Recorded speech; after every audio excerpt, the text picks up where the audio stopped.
Good morning, good afternoon.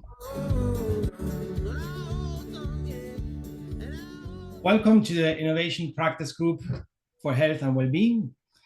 My name is Marcel Goyenette, Technical Advisor for the Red Cross and Red Crescent Climate Center. And together with my colleagues Anka and Fredusa, we will be facilitating today's session.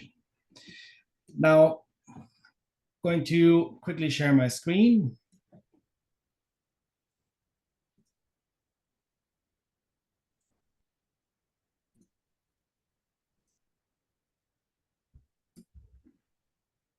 Right. So we're focusing today on heat because it's a rapidly escalating threat to our health and well-being. We all know as climate intensifies, heat waves are becoming more frequent, more intense, longer lasting. This directly impacts everything from our physical health, causing heat strokes, exacerbating existing conditions, to our mental well-being, affecting sleep, increasing stress. Not only do we want to truly understand and tackle this challenge, but we want to explore practical solutions, for which we've brought together a few experts who will share their insight and experiences. So it's not just about staying cool, it's about safeguarding our health and future through expert knowledge and collaborative action. Now, before we start, I just want to give a few introductory notes. First of all, I invite you to keep your microphones muted. However, you can join later on. And for that, I'm going to ask you to use the Zoom function to raise hand. We will have a Q&A session later in the call. So if you want to join, please do raise your hand. If your connection allows to, keep your camera on. It's so much nicer when we are able to see each other's faces and know who is here with us.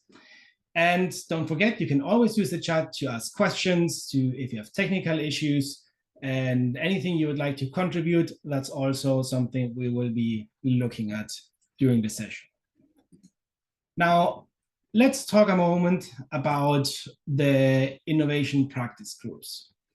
These are learning and knowledge exchange mechanisms built within P2R, led by regions and communities, and it really focuses on sense checking, emerging plans, ideas, models, and solutions developed through areas of the P2R capacity building program. And this involves sharing expertise on enabling conditions and community systems that we need to advance climate adaptation actions. So the IPGs are really a platform to provide a broader perspective on solutions to ongoing challenges faced by regions and be able to share and showcase existing knowledge and practices.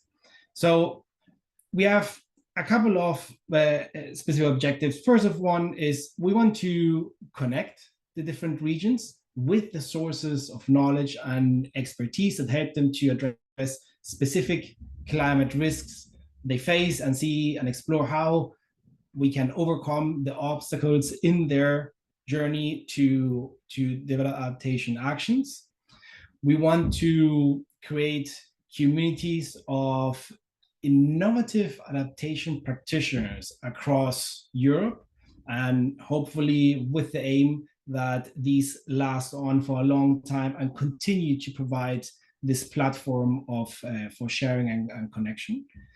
And finally, we want to provide additional capacity building opportunities, which includes the exchange and collection of feedback, again, learnings, good practices, stories of success, lesson learned, and that these are really driven by interest and needs by regions. Now, this is the first of a series of IPGs. We will have the next series happening in June and the third one in September. So I do invite you to look for those once we finish up this particular session.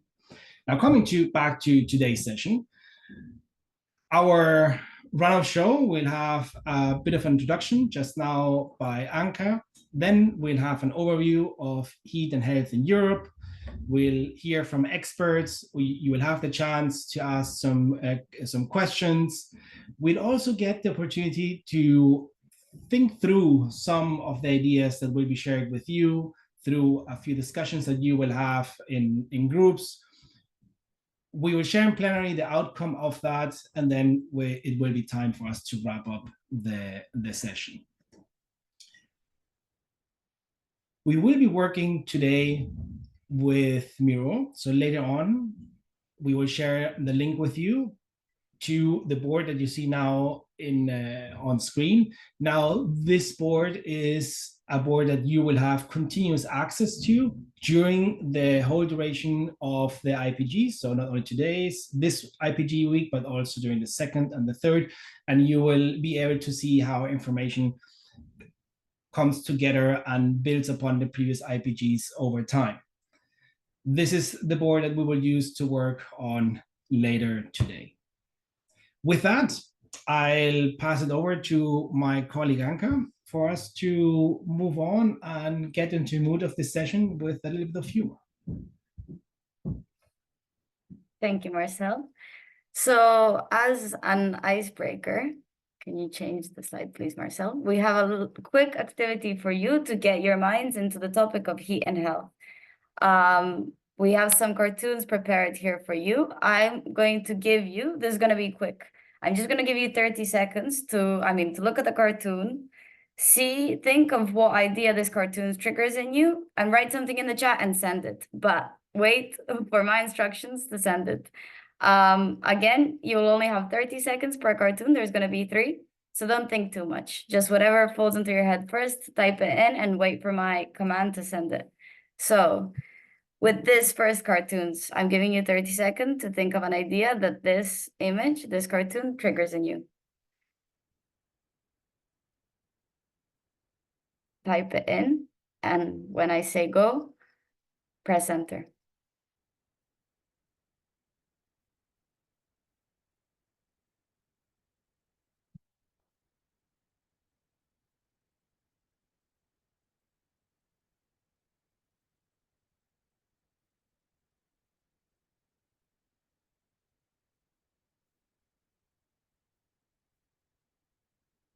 Okay, that's 30 seconds. Everyone press enter, please. What did this cartoon make you think? People are not able to understand the climate change problem. Scary, I agree. Shifting baselines, also a very important issue. Bizarre and chilling. Warming the earth, hot future. Our children are important, we do it for them. I really like that. I'm going to give it a heart. Smell, stress, loss, ruined childhood, scary, different future human experiences. Okay, great comments. Children try to make the best of it. We hope so. Okay, Marcel, should we pass on to the other cartoon? Okay, this one's a bit different. Another generation is involved. I'm again going to give you 30 seconds to type in the chat what this makes you feel, think, ideas. And again, my command, we're going to have a little chat shower with all of your comments coming in.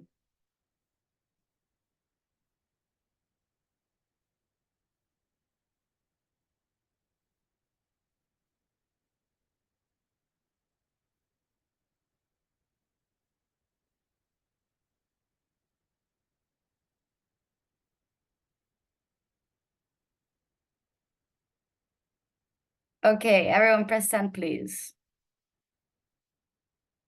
Okay, they're coming in. Heat is deadly. Heat is deadly, which is an issue that we're going to discuss today. Cool down, be hydrated, not dehydrated. Every European summer these days. True, Shayanti, we've had 5 heat waves in the Balkans this summer. Silent killer, exactly. Elderly are hard to reach, that is also true. Realistic fear, planet health. Vulnerable people are at the forefront of this. Agreed, we would hope so. Mental and physical stress due to heat. The heat dragon. The heat will get you. Okay, we're getting into this topic. Last cartoon, please, Marcel. Okay, again, I'm going to give you 30 seconds. Type what it makes you think.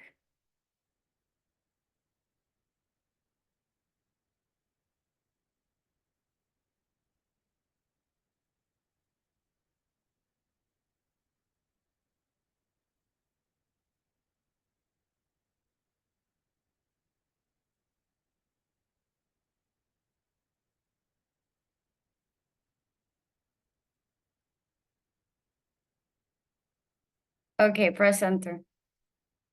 Let's see your ideas for this one. Multi-phase crisis. Yes, crises everywhere. We feel it in these past few years. Ignorance, the slow onset of heat-related issues, hot topics. Heat gets overlooked in comparison to other challenges. I agree with that one. I think we're going to hear about a bit more about that today as well. All is not well. Compounding risks. People are mentally burdened. Denial. Unawareness of the problem. Eco-anxiety. Mental stress. Yes. I hope you found this exercise nice and that it got your head into the topic. Sometimes it's easier to deal with these huge and scary issues through cartoons and a bit of humor. So thank you for this quick exercise.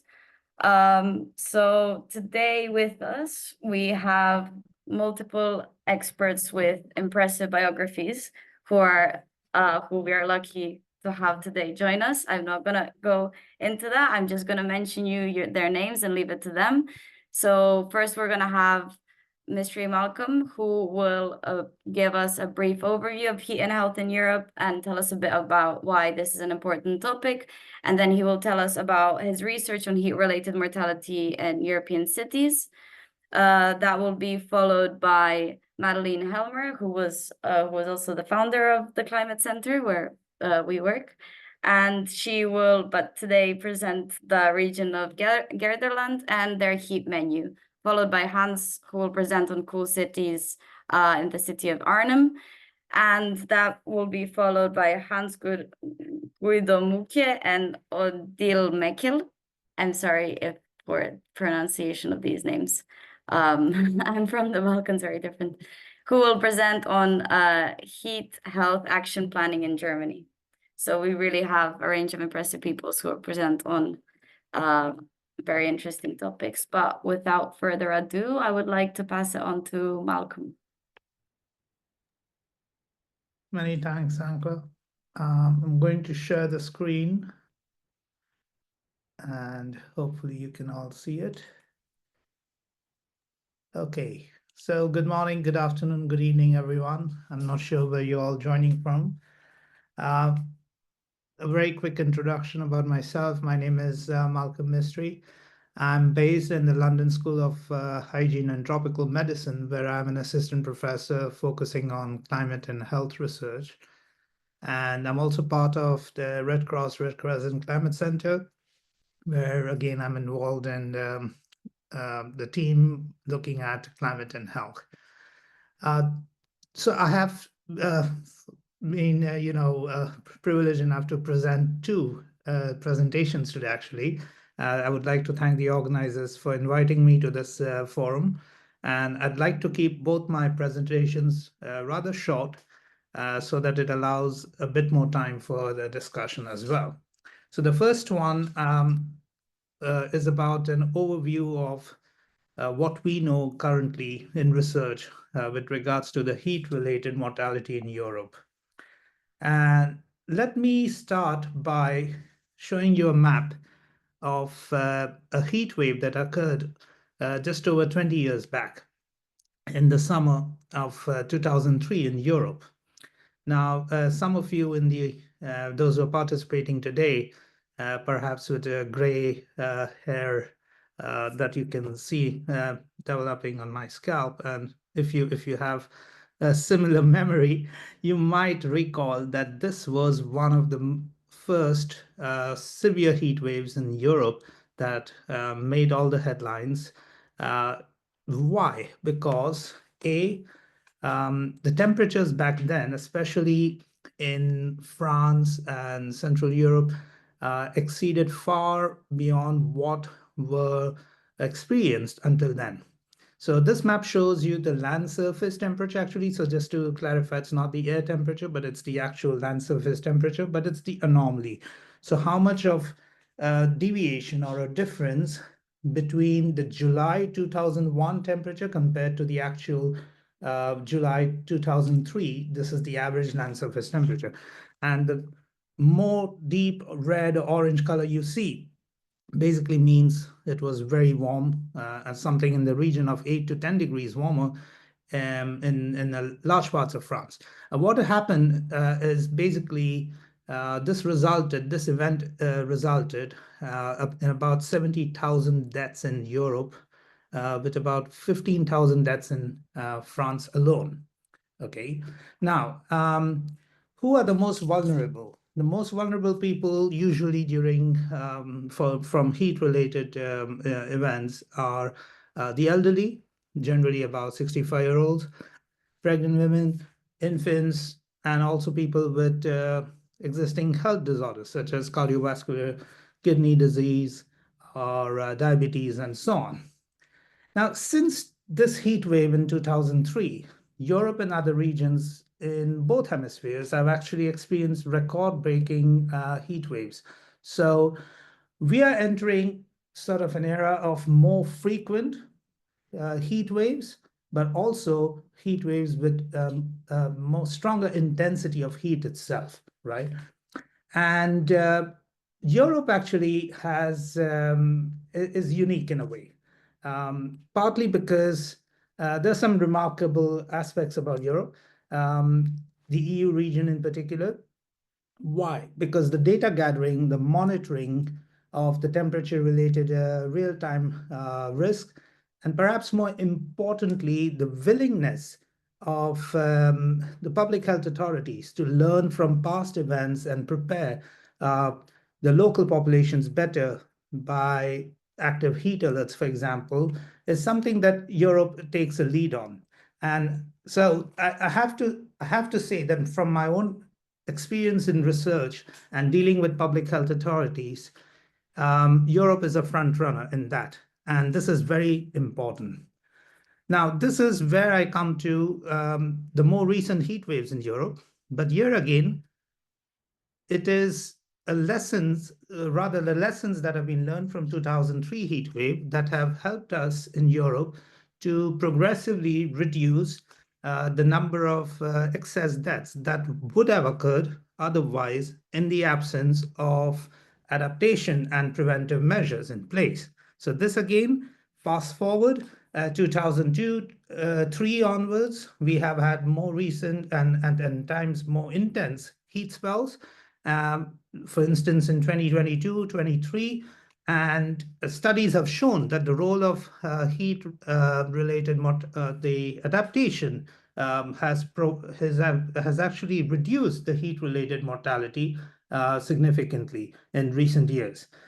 Now, would this be enough going ahead in the future? That's a big question mark. So would these measures that we currently have in place in terms of heat alerts, heat warning systems, heat adaptation, heat action plans in Europe, would that be sufficient?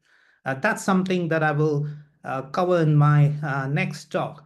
But just to summarize on this part, basically the more recent evidence that we see, especially from 2023, which was the second warmest year for Europe, and it actually touched 1.5 degrees recently, and though for a very short period.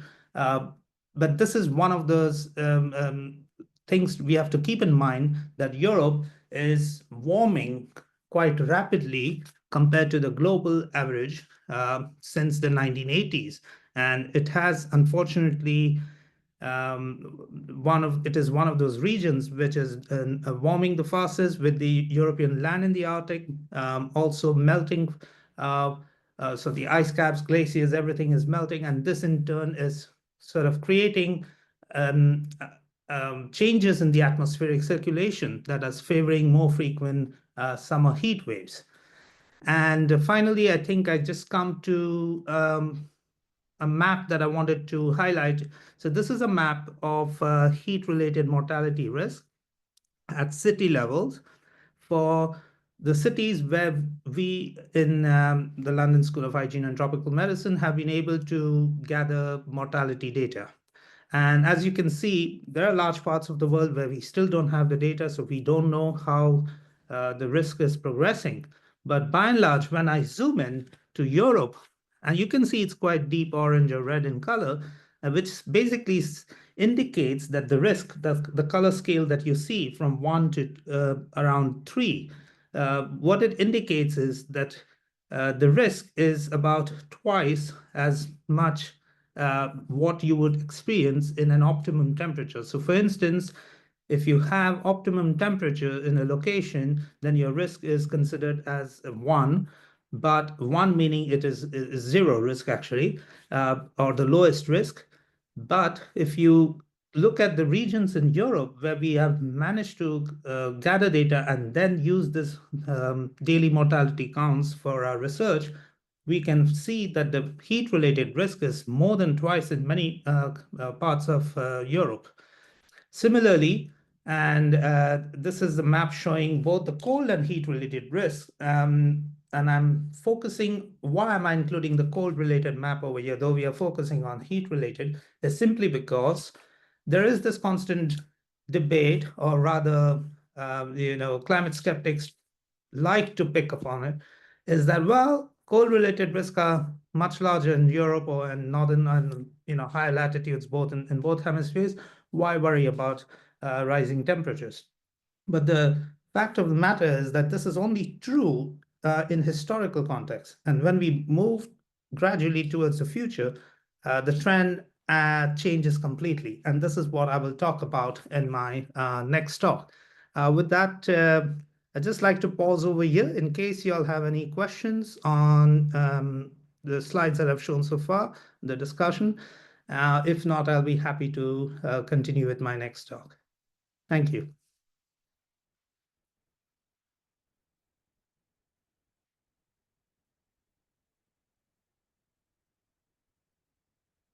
Okay, I'm just going to switch the slides to...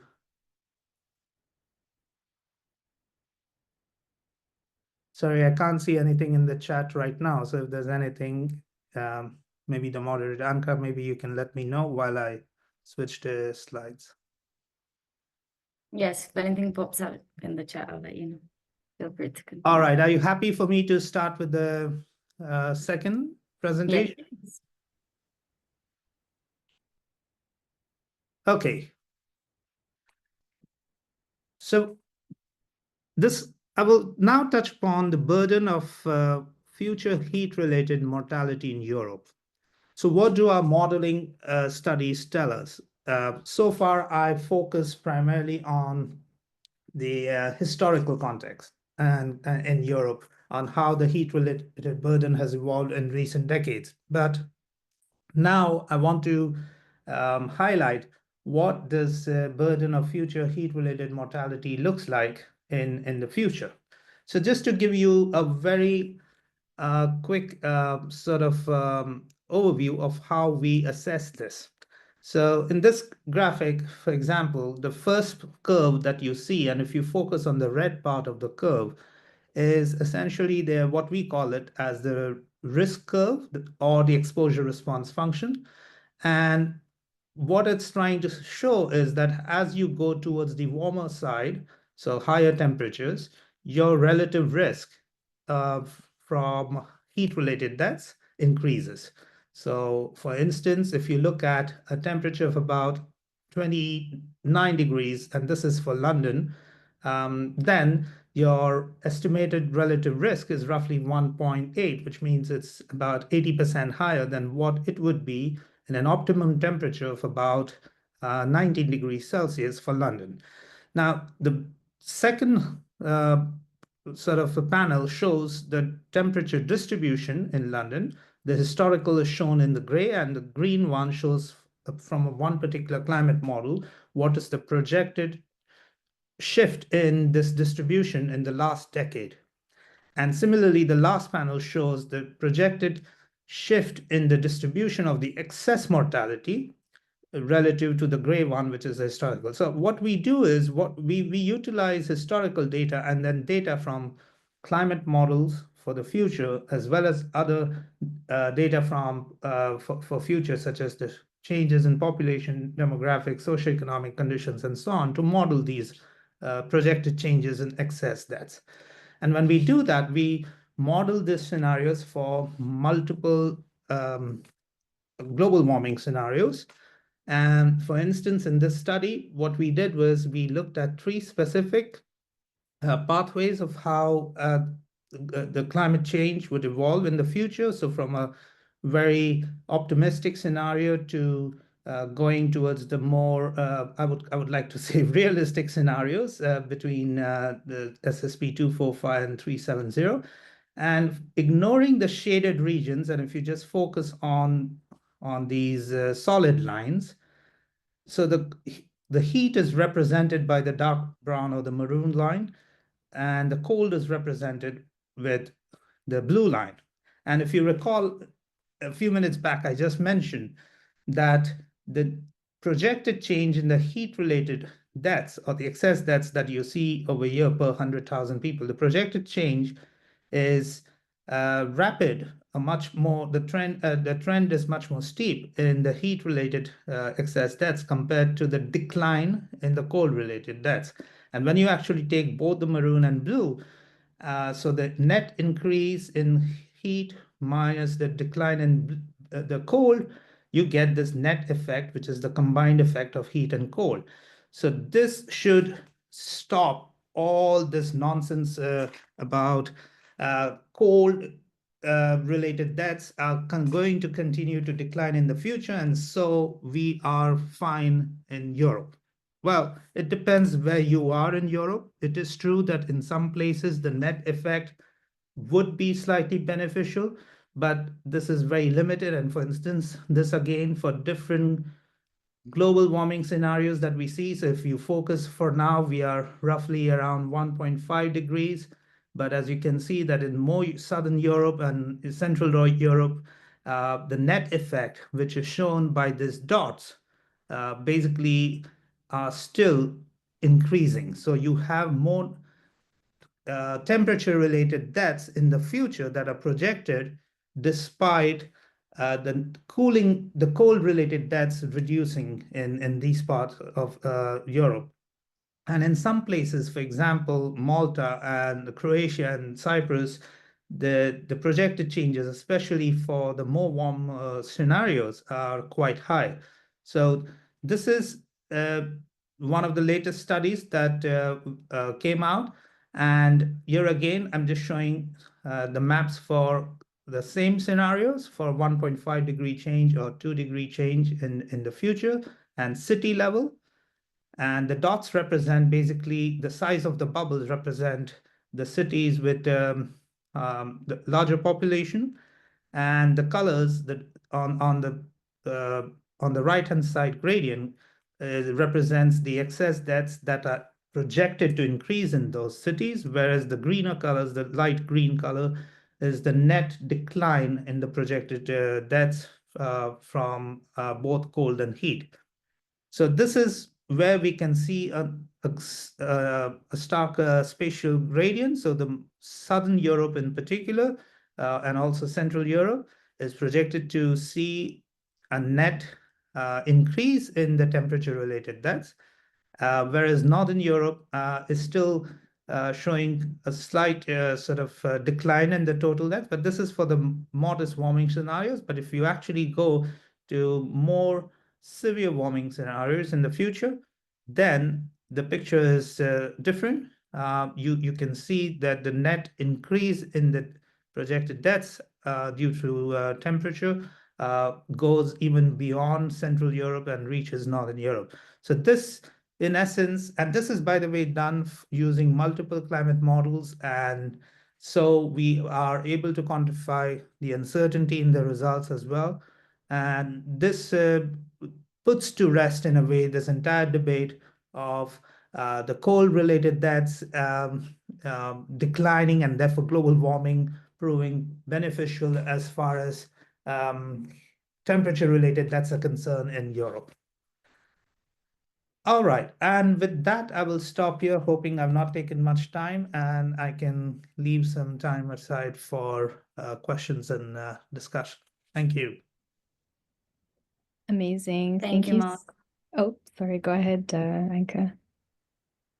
Go. Do you want to address I was just thinking the question.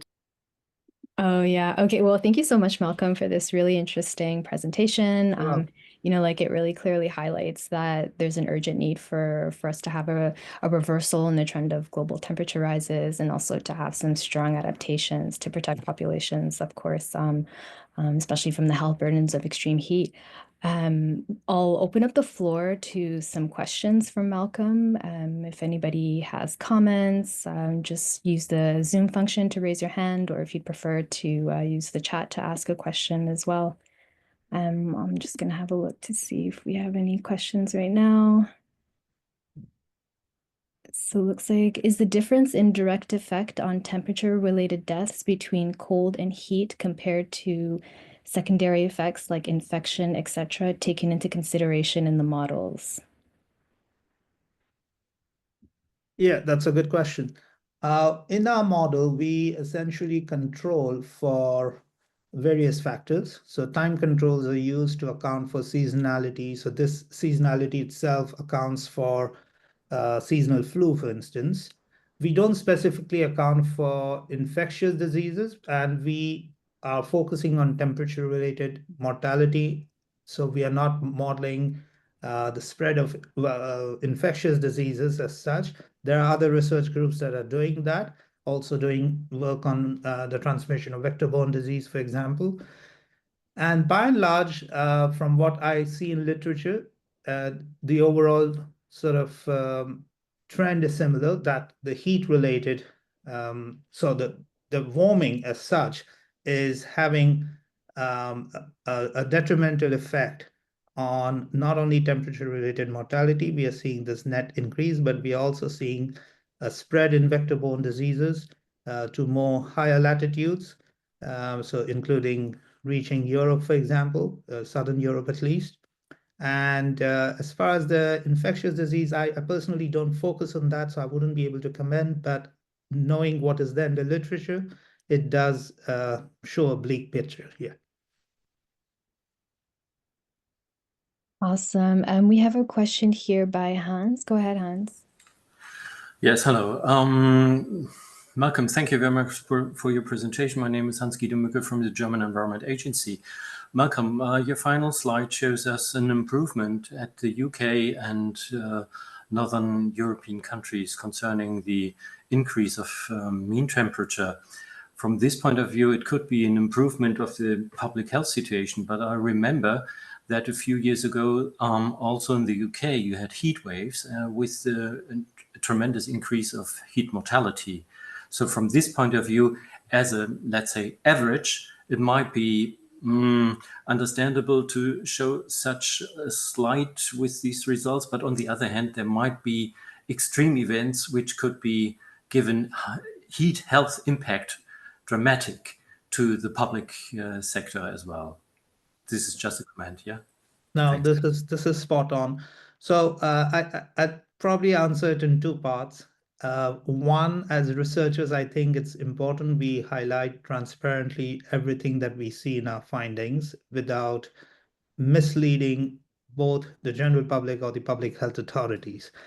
So indeed, when we look at the modest warming scenarios, and by modest, I mean, I wouldn't like to call 1.5 degrees modest as well, because that's also going to have significant impacts.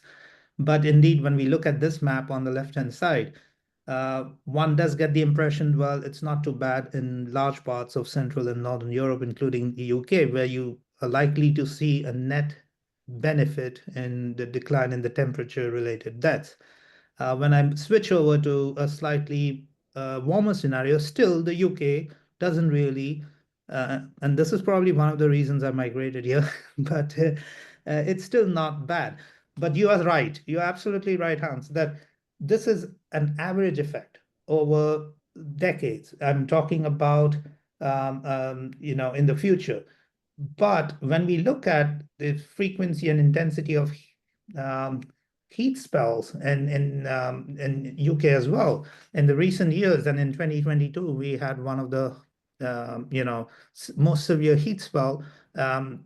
Those specific short-term events can put a lot of strain on public health public health resources, ambulance callouts, hospitalizations, and so on. And I think that itself is something that we need to take into account. So while the overall picture over here might show a positive benefit, but it's not taking away anything from the fact that we are also likely to see, our modeling studies suggest that we are more likely to see this increase in the frequency of short-term heat spells. That itself can increase the burden on mortality, and we need to be prepared for that as well. Yeah.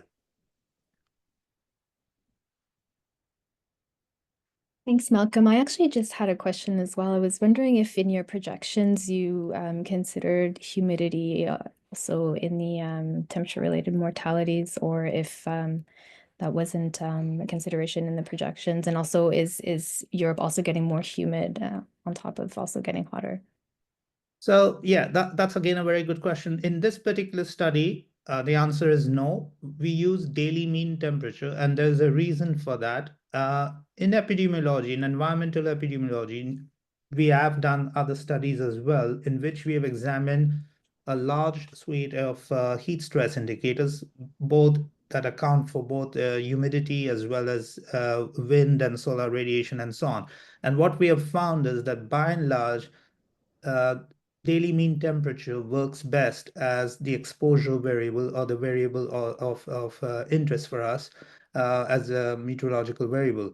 And for that reason, in these studies that I'm showing over here, the results do not implicitly account for humidity, but when you think of the daily mean temperature, it has a diurnal cycle, so it kind of factors in the humid factor as well. Now, whether Europe as a continent uh, is showing signs of changes in humidity patterns. In some pockets, it does. And this is again something that, yes, I think we should consider, especially for labor productivity. It makes a huge difference when we start considering the added effect of humidity as well. One thing I probably forgot to mention, and I should emphasize over here, some of these results are without adaptation. So when I say without adaptation, meaning it is present day adaptation, but we have also modeled and we have also showed results in the study. What if we took hypothetical adaptations in future, which could be air conditioning, but even going beyond changes in technology in future, and we show that despite those added adaptations in the future, the risk still remains. So even with the adaptation that doesn't exist in today, we take those hypothetical ones, the risks do exist. And one of the other reasons it exists is because Europe also has an aging population, or a projected aging population, and that can combine with the warming to create a bigger problem. Mhm. Okay, thank you. Thanks for that answer. I have a question here by Yan. At the city level, how do you account for urban heat island impacts? Oh, I was hoping this question wouldn't come up. uh, it's difficult. You need high resolution models, very high resolution models. So these models, the data that we are using from are actually global climate models. So they are roughly 30-kilometer resolution, and it's not good enough to account for urban heat effects. We are now going towards that uncharted territory of using very high resolution models of 1 kilometer resolution at least, and which accounts for urban heat effects. But those simulations are very computationally intensive, and it doesn't cover the whole of Europe. So we need to look at specific parts, especially cities, and then run these climate model simulations at those high spatial resolutions, and then use the temperature that's an output of that model to rerun our epidemiological model to see what kind of effect we would see. But it is true that in this particular cases, we have some urban characteristics. We do use some urban characteristics as meta variables, but the climate model output truly doesn't account for these urban heat effects itself. Okay, thank you. And I also have a question here in the chat by Mirtha. Is the increase in heat mortality risk purely due to differences in temperature, or did they also look at the heat adaptation measures in place?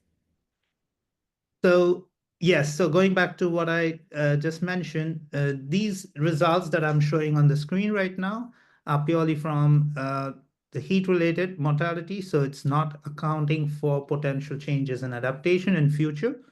They do account in change in demographics, but there are other sets of results in this study, and I didn't want to, put a lot of slides over here. But similar to these slides, we also have slides where we use another scenario that uses hypothetical adaptation to say, okay, what if, for instance, this exposure response curve that you see, what if we were to somehow manage and pull it down, drag it down? So basically drag it down, meaning attenuate the relative risk to say 1.5 at the same temperature in the future. How would that risk translate to in terms of excess deaths in the future? And when we do that, we still find that the net effect of heat and cold is still basically resulting in a higher number of excess deaths. So yes, we do account for adaptation in a different set of results too. Yeah, thanks, Malcolm. And I have another comment. I have a comment here. So if I'm not mistaken, there's evidence on decreased effectiveness of influenza vaccination, hence increasing flu-related disease burden with decreasing cold days as well. So I don't think we can automatically conclude that less cold means less influenza. That's a comment by Merit.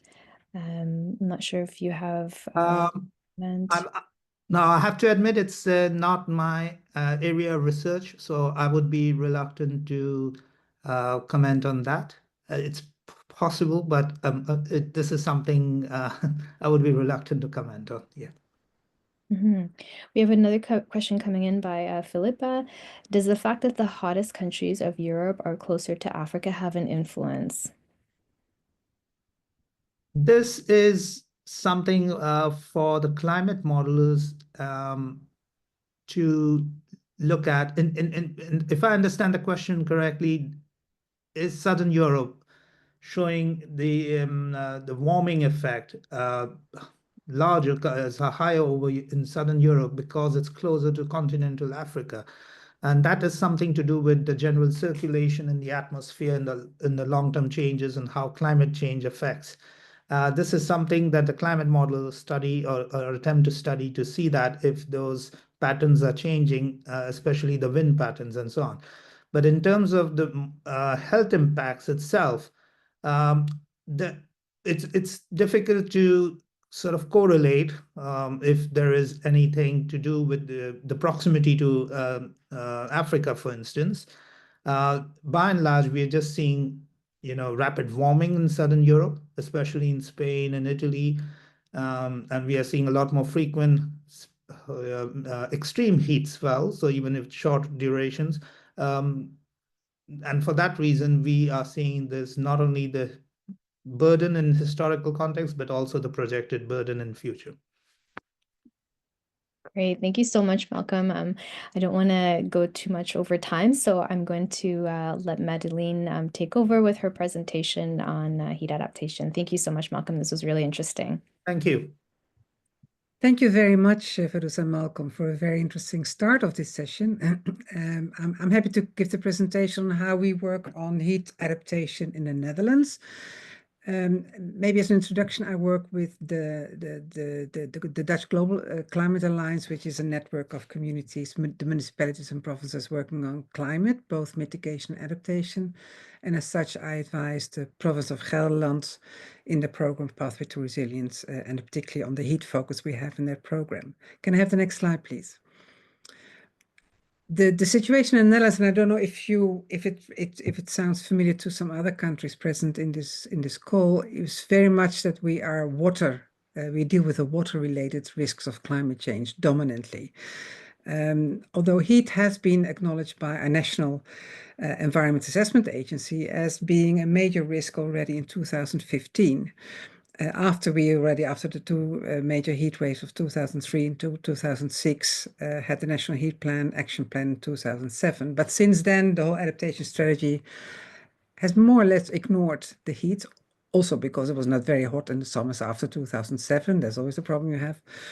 And the whole setup of the adaptation strategies in the Netherlands are water related, with quite a big sum of funding as well. For heat, so far there is nothing at the national level to support programs. In 2015, it was acknowledged that heat was one of the major climate risks for a decadal risk, with the mortality in the line that you mentioned, Malcolm, hundreds of people by every heat wave.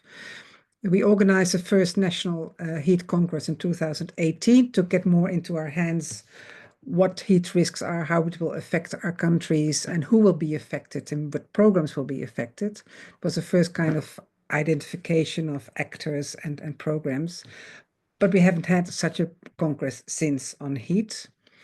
However, bottom up, we started to think of the plan for local heat health action plans after the national heat plan, mainly not so much about the increase of risk, but because of change of health policies, that people should stay at home longer, so less access to institutes for health problems, which means that the social isolation and increased risk for heat was there. So that was the main motive behind local heat action plans.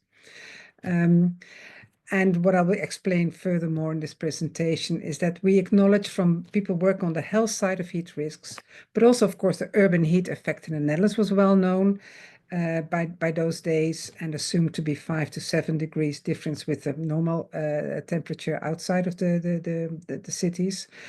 So from the urban, from the spatial area and the health area, heat risks were acknowledged.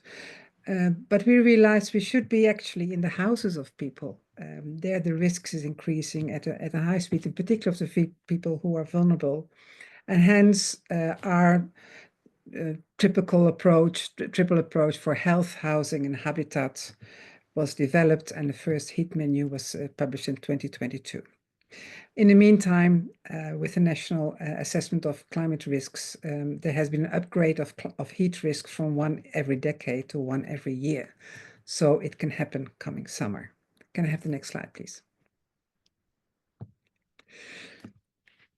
What is a problem in our, not a problem, an issue in the way we look at heat risk, because the slide before, please. Yes, this one. Is that heat risk has been so dominantly framed into the water-related risk programs and the spatial area, that greening, of course, has been seen as a major solution to the urban heat island effect. And when an area was green, it was not considered to be a risky place for heat risks. But as you can see in this picture, which is a neighborhood in my hometown, Nijmegen, it looks quite green from the outside.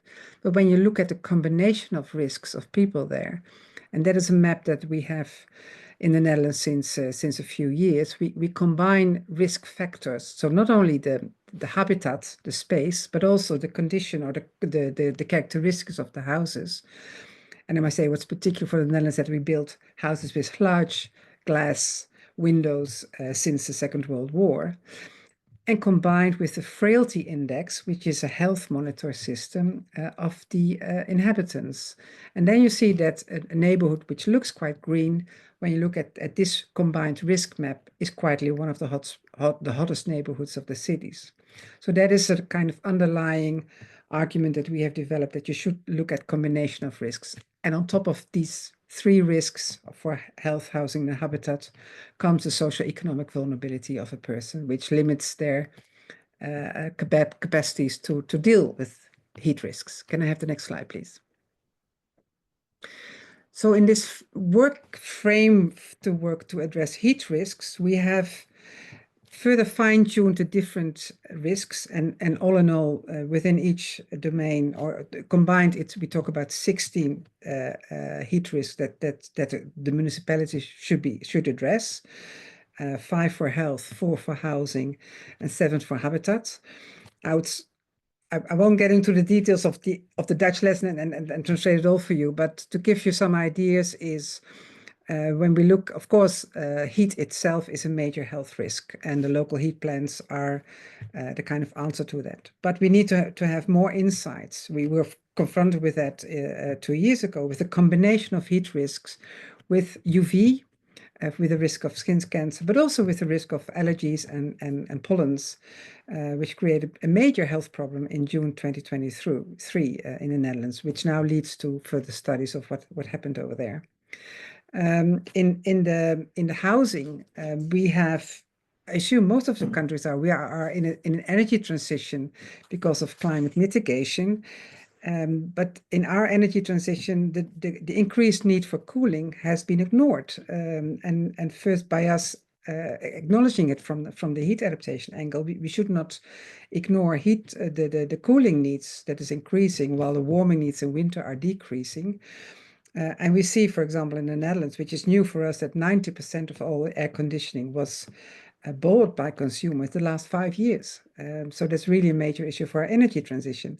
So that's a totally different connection to heat risks that we run into now these days. And for the habitat, for the living space of people, it is about drinking water qualities, the qualities of water in general that may decrease because of heat risks, the problems with festivals, with events where heat may have a major impact on the well-being of people, but also infrastructure, bridges, roads are at play. So when you further look at the heat risks in a larger context, there are many detailed things that need to be addressed at the municipal level.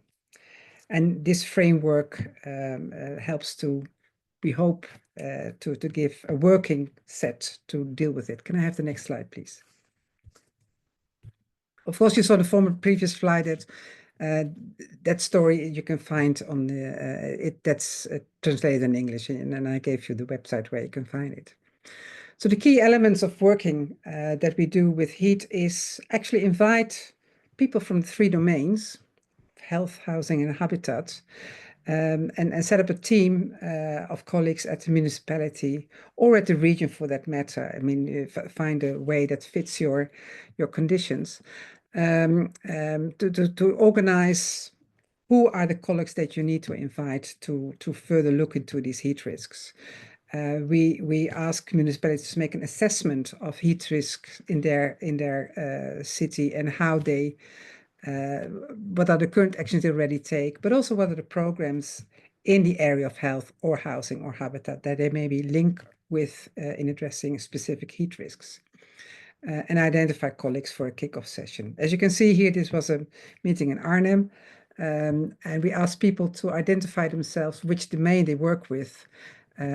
Green was habitat, yellow was health, and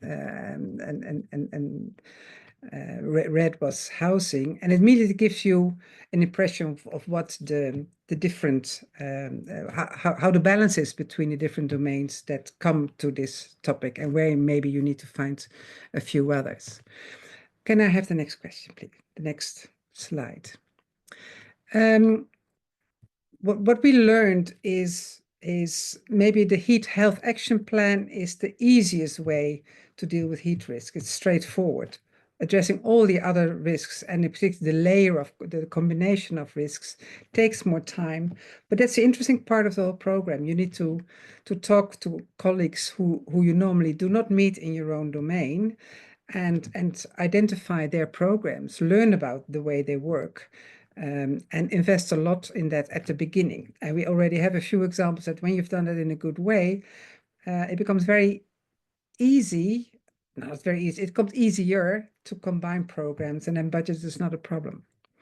And we use, as was said, that it was also done at the opening of this session, playing, moving, and humor are ways to really learn a lot better. So those are elements that we include as well. For example, a serious game in which you, with a combined team, can learn about the heat risks in your municipality.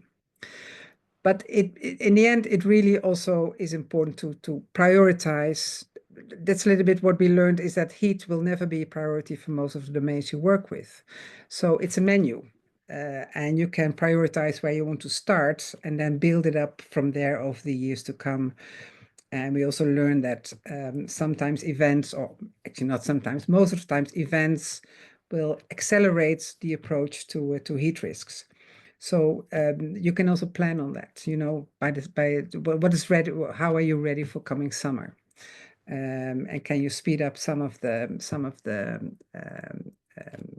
how do you say, the plans you have, because there's more political and societal awareness of these risks by then, not in wintertime, it's in summertime. So there's choices you make in those sessions. Can I have the next slide? So in the end, what you look for at the second meeting with the same people, and we talk in general about 20, 30 people by municipality or region or at the level you choose, is to come with a concrete program. If you've taken this risk, for example, you want to prepare for extreme heat, who are the partners you need, what's the program you want to do, where's the budget you find, and so forth. So in the end of the whole process, which takes around 4 months in general, you have a concrete plan and partners you can work with. So that's the base of the menu heat. Can I have the next slide, please? So this is a little bit how we are, where we are now in the Netherlands on these risks. We have by now about 80, 90 municipalities with a local heat action plan, local heat health plan, I should say, out of 340. We have 3 provinces out of 12 who've adopted this way of working. We expect that by 40 municipalities will have used this way of working by the end of this year. We also have, for the last 3 years, which works really well, a community of practice on heat with 50 municipalities and provinces. And it's become a really nice way. We meet every month for an hour in a digital way.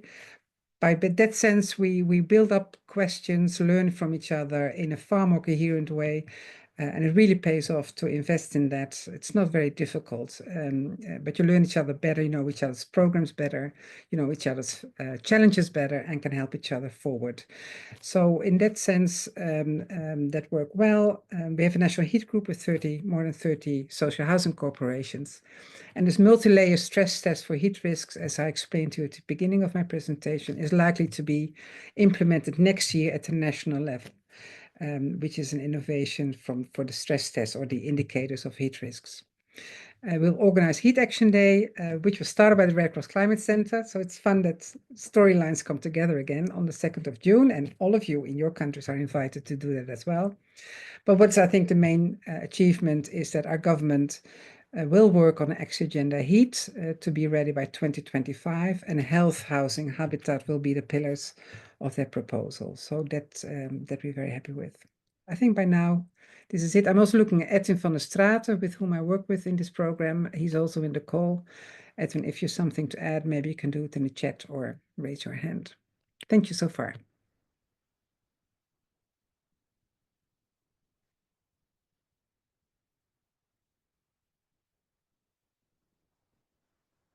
Are there any questions? Yeah. Okay, I think Cool Cities in Arnhem is the next one in schedule.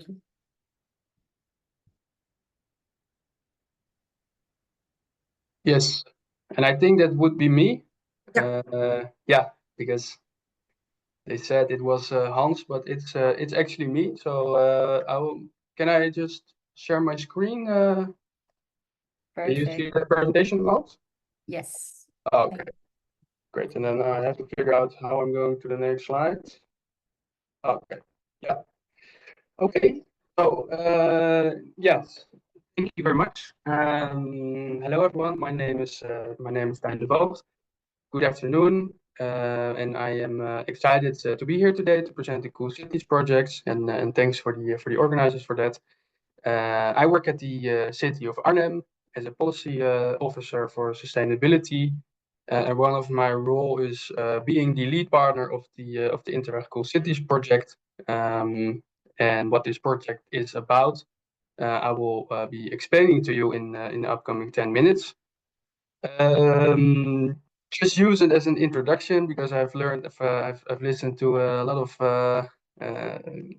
very interesting stories already. But the Cool Cities project is, of course, established on the challenge that we all facing. Cities are becoming more hotter, climate change leading to significant challenges for public health and urban livability. And yeah, that's exactly why we are working on the Cool Cities to create a solution for this challenge, and to make the city more resilient and livable. So let's jump into a quick overview of this project. And to begin, I'd like to explain very quickly who we are. So on the slide, you can see that we are an international partnership where we are bringing together local governments, knowledge institutes, and experts from multiple European countries, including the Netherlands, Germany, Sweden, France, and Belgium. And this partnership is part of the Interreg North Sea region program, which means that this project is partly funded by the EU within a ERDF fund, European Regional Development Fund. And I don't know if you know that, but yeah, that's the background of who we are. Yeah, on the slide, you can see some impressions of a cool network, and I'm going to explain what a cool network is. But like I said before, and like the previous speakers said also before, we are facing increasing temperatures and more frequent heat waves. And also, even in the northern region, that's why Sweden is also a part of our partnership. But the impact of these heat waves is becoming more severe and more frequent. This affects everyone. This affects, of course, the average human being, but especially the vulnerable groups, which has a special focus within our target audience within the project, such as the elderly, the very young children, people with chronic illnesses, but also people, who cannot afford cool places within rising temperature moments. So those who suffer from the negative consequences of the social and economic factors. So how do we ensure that our cities remain livable in these changing conditions?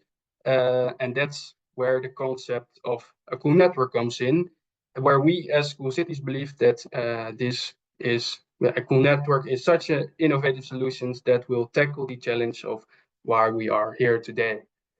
So what is a cool network? I'm finally going to explain that. A cool network is a system of cool spots, such as shaded parks or small green spaces or wateries or whatever, that are connected by shaded routes.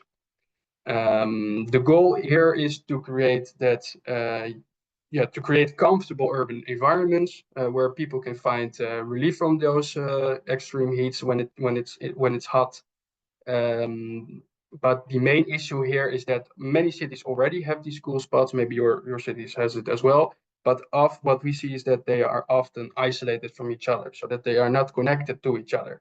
That means that one cool spot is maybe a big distance away from each other, and then what do you have? What's the positive effect of that? So our job is to analyze where we can create networks these cool networks that maximize the accessibility and the effectiveness for people who need them the most. But how do you decide where you would like to create such a network? For who is it for, and what does a network look like? We are trying to answer that questions for those who are working within the field of heat stress, so to say. That was what a cool network was. On this slide, you can see how are we coming up with a cool network. And the idea is that we are doing this project into 3 phases. Actually, we work in work packages, and I'm sure you're familiar with that, but I'd like to say we do it in phases. And to make this happen, we start with the analysis phase. And in this analysis phase, our Knowledge Institute partner, which is the University of Applied Sciences of Amsterdam, is developing a methodology to map and plan cool networks based on local condition, GIS data, just contextual factors. And a result from this phase is a so-called, that's on the slide, a so-called cool network plan. And this is developed by the Knowledge Institute, by University of Applied Sciences, and the other pilot partner cities. So the partners who have a pilot in their cities, who are working and implementing this methodology. But on the next slide, there is a more clear explanation on the content of this school network plan. So you have this, I owe you that one. After the analysis phase, we jump into the pilot phase, and yeah, I think it makes sense. Here we test the methodology in our pilot partners. And yeah, we are going to test it, what works, what doesn't, what is not working, what works best. And yeah, we do that. So we do that in the different urban settings. We do it in Arnhem, but we also do it in France, but we also do it in Germany. So yeah, that's what we are doing in that phase. And then in the last phase, we assess this pilot partners, the pilot projects, to refine this methodology and use transnational learning amongst each other between the different partners. And after we gathered all those lessons and the best way to create such a cool network, we create this practical roadmap that other cities can use to implement cool networks on their own effectively. And so the roadmap put everything together. And what is this roadmap? Yeah, well, it will answer some key questions such as who benefits the most? Where should we implement the cool networks? What is the optimal deployment location for this cool network in this environment, in this urban area? Or how can we start? What are the costs and the long-term benefits of it? But I think most importantly, what is the added value of a cooling network or a cool network for other challenges such as biodiversity, the livability, the economy, the sustainability, but just not just during the summer, but also throughout the whole year. So yeah, that's going to be in this roadmap. And at this moment, actually, you can see it right on the sheet. We are busy with setting up a strategy to offer other cities a way to learn from our project and vice versa as a so-called follower city. But that's about knowledge exchange, and I will come back to you in a minute. I promised that I would go to this sheet, which makes the project approach a bit more clearer, and we are here at the moment at the Cool Network plans. And what does it say? Well, it outlines a long-term citywide vision for a Cool Network through the contextual factors such as the strategies, the maps, etc. And it highlights existing and the potential cooling routes. So what is not done already, such as cool spots, but what's the potential? And where can we deploy such a spot, but also a cool network? So that's where we are right now. Yeah, and then I come to the knowledge sharing, because I'd like to take the opportunity here for when I'm in such a network as this, to reach out to you, to all of you, in the spirit of knowledge exchange, because on this slide you can see some key questions that we are working with right now in the Cool Cities project, and we are exploring on how to work with this.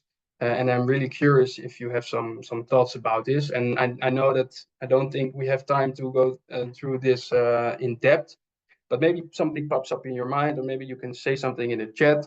But yeah, the questions that we are thinking of right now is which regions are also focusing on reducing outdoor heat stress, and more specifically on building cool networks. Maybe maybe your city is doing it, maybe you are doing it, or maybe you know some other cities who are working with this, or maybe you know some regions or cities who want to share knowledge and experience on these cool networks, because we are really eager to learn from other cities who are facing the similar challenges.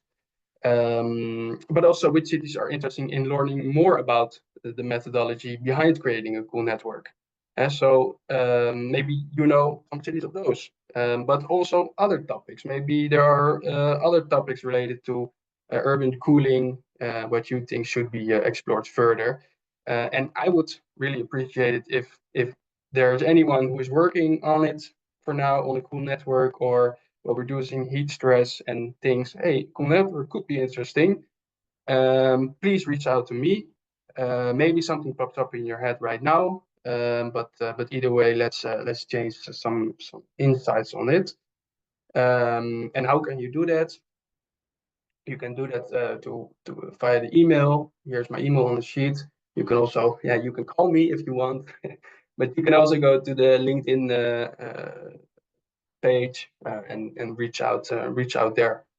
So yes, actually that was it. I hope that there are questions, and I hope something inspired you, and maybe you can you can reach out to me. So so thank you very much for the attention, and if there are questions, I'd be happy to answer them. Thank you, Tijn, and thank you for the presentation. Of course, when it's interesting, you lack time, which is the case right now as well. So I'd like to propose that people put questions to you in the chat, and there will be continuation after this session anyway. Thank you very much. Anyway, I would like to ask Hans Guido to tell us about your work in Germany. Yeah, thank you very much. Let me introduce myself. In the meantime, Anka will be so kind to put in the slides of our presentation. My name is Hans Guido Mücke from the German Environment Agency in Berlin. I'm also leading a WHO Collaborating Center for Air Hygiene and Climate Change. And I have the pleasure to present these slides now in combination with my colleague Odile Mekel from the North Rhine-Westphalian Center for Health in Bochum.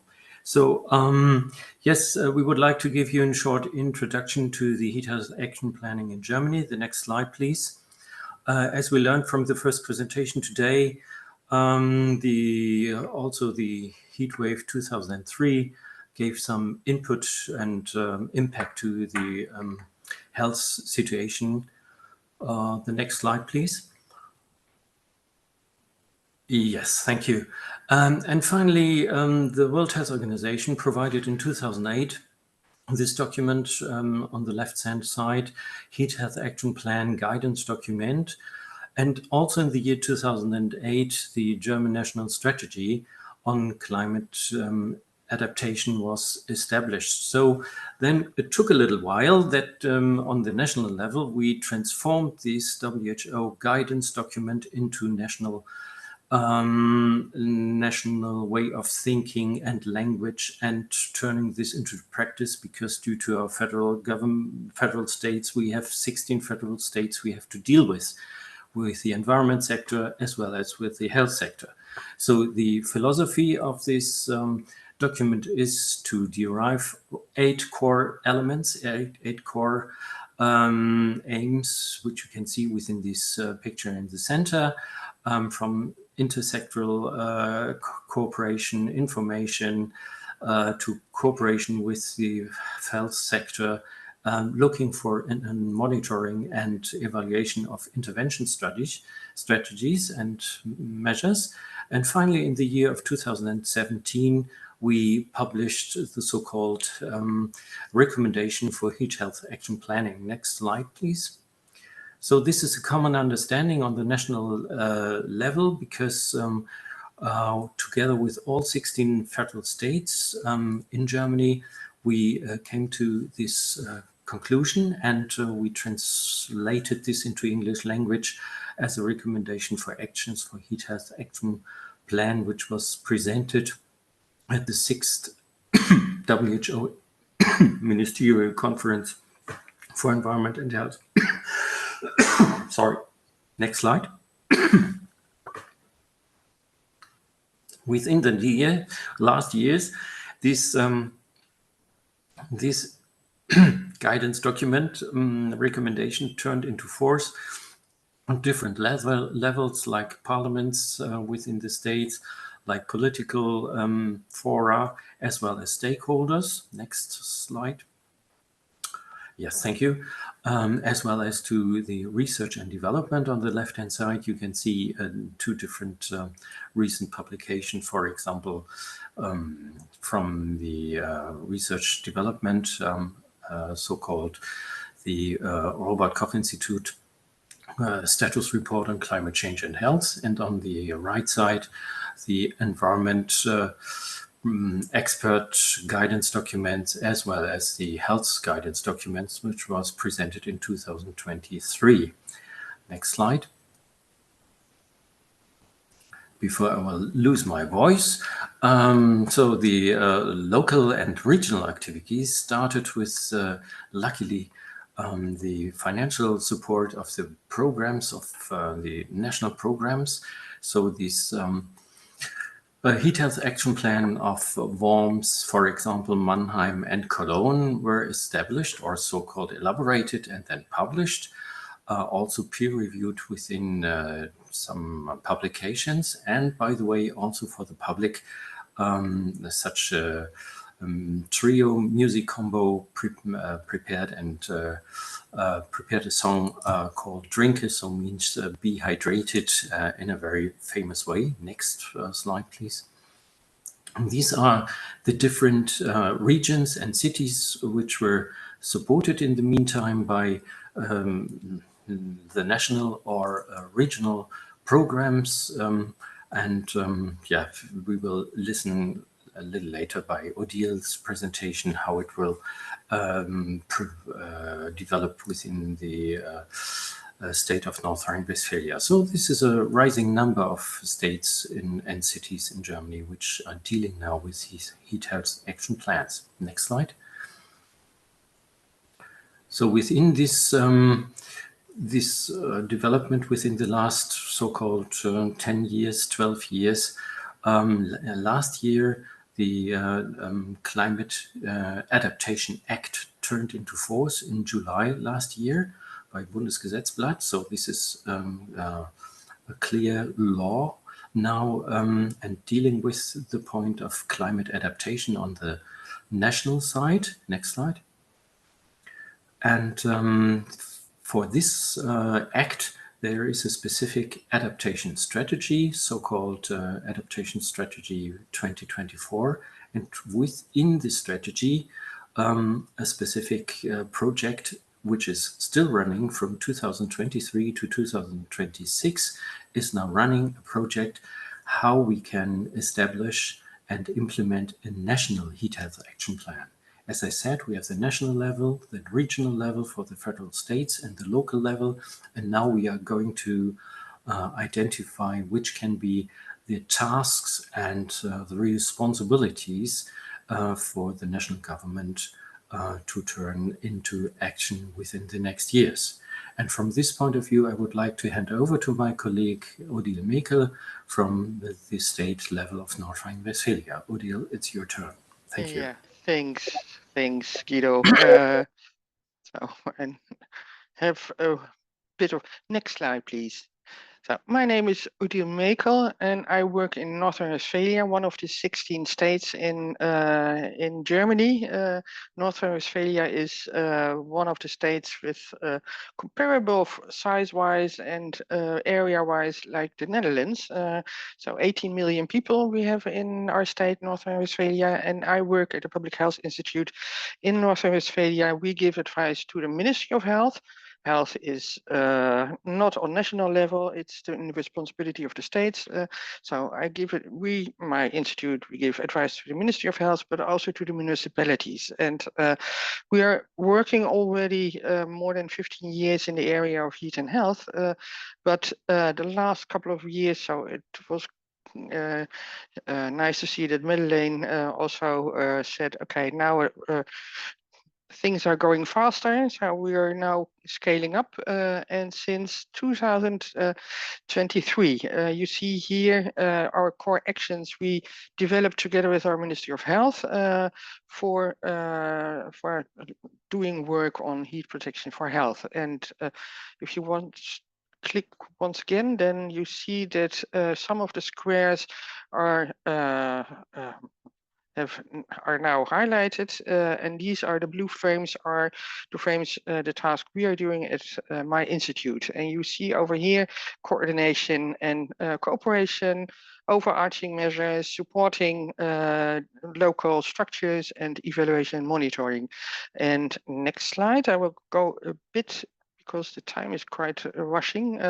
So coordination and cooperation. We support the inside of Northern Australia and the flow of information between various stakeholders, and we establish a central network for heat protection. It is also recommended in the WHO and also in the translated document Hans Guido earlier talked about, that it's good to have everyone on board and talk about measures we want to do. And this central network works with for working groups on municipalities, on communication issues, on health inequalities, but also on specific guidance for organizations like hospitals or care center.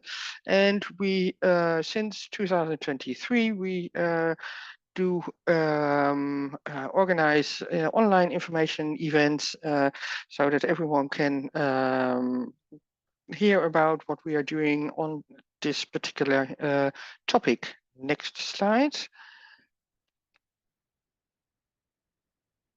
So on one hand, coordination, cooperation, but also we have also the task to advise municipalities and develop guidance for setting up heat health action plans. So in German, we say Hitzeaktionsplan, so without the health in the word.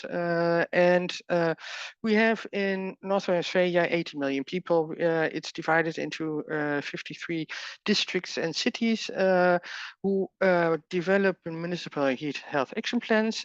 We also support the colleagues in implementation of these action plans with a team, young team of colleagues. And I heard earlier from Madeleine that she organizes events for getting people together to talk about what are they doing, and that's also an issue, a task we are doing. And currently, we are developing a guidance for municipalities for dealing with heat and health, and also to set up municipal heat health action plans. And so, okay, it's an error on the slide. So the publication will be not in summer 2024, but in this summer. And this helps a lot of people to do the work locally. And next slide. You see a map of the state of Northern Australia, and you see also how much people are exposed to heat according to the current calculations of our colleagues of the Environmental Agency. And you see over here who has already developed heat health action plans, and you see the darker areas are the areas around the river, the Rhine, and you see that not every the map is not covered by all cities and municipalities with heat health action plans, but that will be the case in a couple of years. Next one. Next slide. So I talked about the task we are doing inside of Northern Australia, but we have also quite good exchange with national ministries, Ministry of Health, Ministry of Environment, and their institutions like UBA, where Hans Guido is working. But we are also exchange with other similar organizations like we are in other German states, so that we learn from each other and don't invent the wheel again. And next, and in addition to that, we are also collaborating with the WHO Euro Regions for Health Network. Some of you might know the the Healthy City Network. This is a network for regions, so a level higher. And with in this network, we are organizing together with the colleagues from Vlaanderen, Flemish government, in September, a nice conference on how to implement effective health action to address climate change. And for now, I will stop and thank you for the invitation. And I'm happy to answer questions and be there if you like to learn more about our activities. Thank you. Back to Madeleine. Well, that's very brief. Thank you, Odile, and I said also to Tijn, we are running out of time, which is a good sign, because there's some interesting things to share. But I think now it's still good to go to breakout groups, and I move back to Anka. Actually, I'll jump in if you mind. Wonderful. Yeah. So, right. We now had a chance to look at these fantastic presentations. Thank you very much for everyone. We will now take a few minutes to actually discuss a little more around that. And just for you to have an idea of what we'll be doing is we will be working now with our Miro, and you will be sent to breakout rooms. There will be around 5 to 7 people per breakout room. One of us will join you in the room to guide the discussion, and we will address these these questions are on the board here. You will be able to take these sticky notes and drag them and be able to add your thoughts. The facilitators will give you more information. They will share with you the link to this board, and we will spend there 20 minutes, and after that, we'll come back and listen to what the main conclusions were from each group. Please do pick one person from the group who will feed back in plenary your main discussion points. With that, let's go and discuss a little bit in the breakouts. Now we're all back. Lovely. We will, because of the time, we'll make it very short, and the whole session today was meant anyway as a kind of startup of having more discussions about heat and health risks in this community of a pathway to resilience. So I would really ask the reporters, just give a few words, a few lines of the direction of your conversation, and we can build on that. Can I ask working group, breakout group 1? Yep, I got elected for that. So I think all in all, it was a lot of just dialogue back and forth, figure out, what are the issues in that we can see ourselves in, and what are some of the common denominators. And I think a lot of it is that in relation to heat, especially in more northern countries, the narrative to help mobilize resources and agendas is not really there, because often it's seen as the media, when there's a heat wave, pictures of people jumping around in fountains or at the beach and stuff like that. Whereas the narrative of the more sort of health-related aspects are not that easily pushed. And then it makes it more difficult on how to sort of address it. Thank you. Yeah. We'll keep it short. And I think that was a story because there was also the UK and Netherlands in your group that people also connected with. Breakout group 2. Yes, Madeleine, happy to report on behalf of my group. We discussed a little bit on policies, and when the policies exist, then there is a challenge of implementation, or plans have been done, but then there still needs to be fiscal space made, human resource capacities expanded, and so on. So we have those challenges, but it also, as in terms of solutions, what might work is like trying to bring an interdisciplinary approach, when one of the resources that might help is to make the case. So the cost of inaction, the data that might be needed to help build the business case, why it is relevant to invest, is something that came up, and there are other things in our Miro for you to also take a look. Thank you. Thank you so much, Sayanti. Breakout group 3. It looks like a... So in breakout Yes, group we have your 3, votes, yeah. in breakout group 3, we had a discussion on the challenges that we currently have which were on lack of capacity in legislation, challenges with reaching out to people, especially how to reach out to lonely elderly people. And there was a lot to still discuss. So we're looking forward to a second IPG week. Lovely. Thank you, Nina. Breakout groups 4. Yes, so I'll try to complete what has been done so far. So in our breakout room, we talked about the culture of risk and how it's missing in places where, for now, we didn't really experience heat waves, and also the fact that we have tended to focus a bit too much on heat islands in the cities, and therefore we forgot a bit about smaller towns and the consequences that heat waves can have in these places as well. Thank you so much, Jan. Breakout group 5. Yes, we had Portugal and the Netherlands representatives in our group, and we talked about some of the things that have been mentioned, like difficult to put the topic of heat in people's minds. People might not feel responsible to deal with heat, like in terms of municipalities, but also the population. So we have to improve communication. We mostly talked about the challenges. So yeah. Thank you. I think those were all the breakout groups. And I think the question is also a little bit, how do we move on from here? Because health goes beyond topics of heat. We also look at UV, at pollens, at allergies, and other health-related consequences of climate change.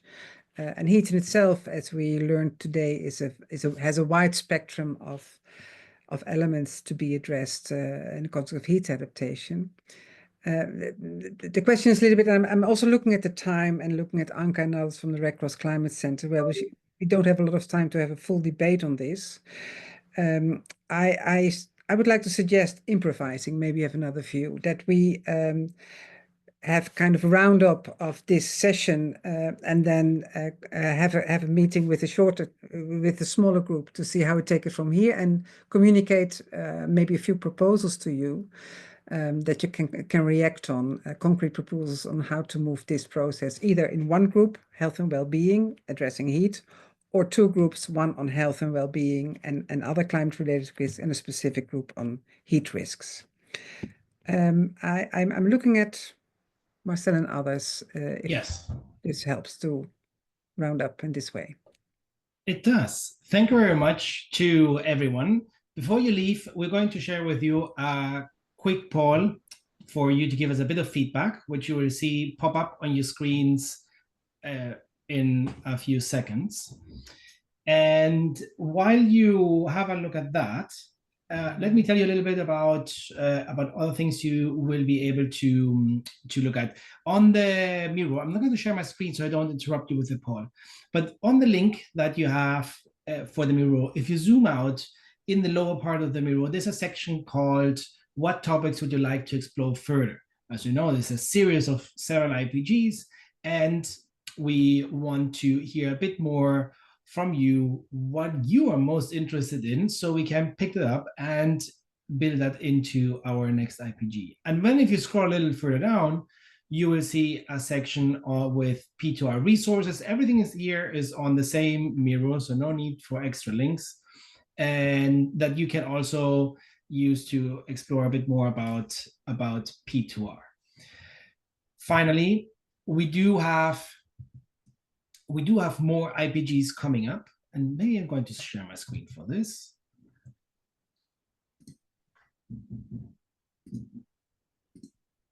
Right, so we do have more IPGs coming up. We have tomorrow one on water management and land use and food systems. Thursday, knowledge and data and ecosystems and nature-based solutions. And the final two on Friday on critical infrastructure, and the second one on finance and resources.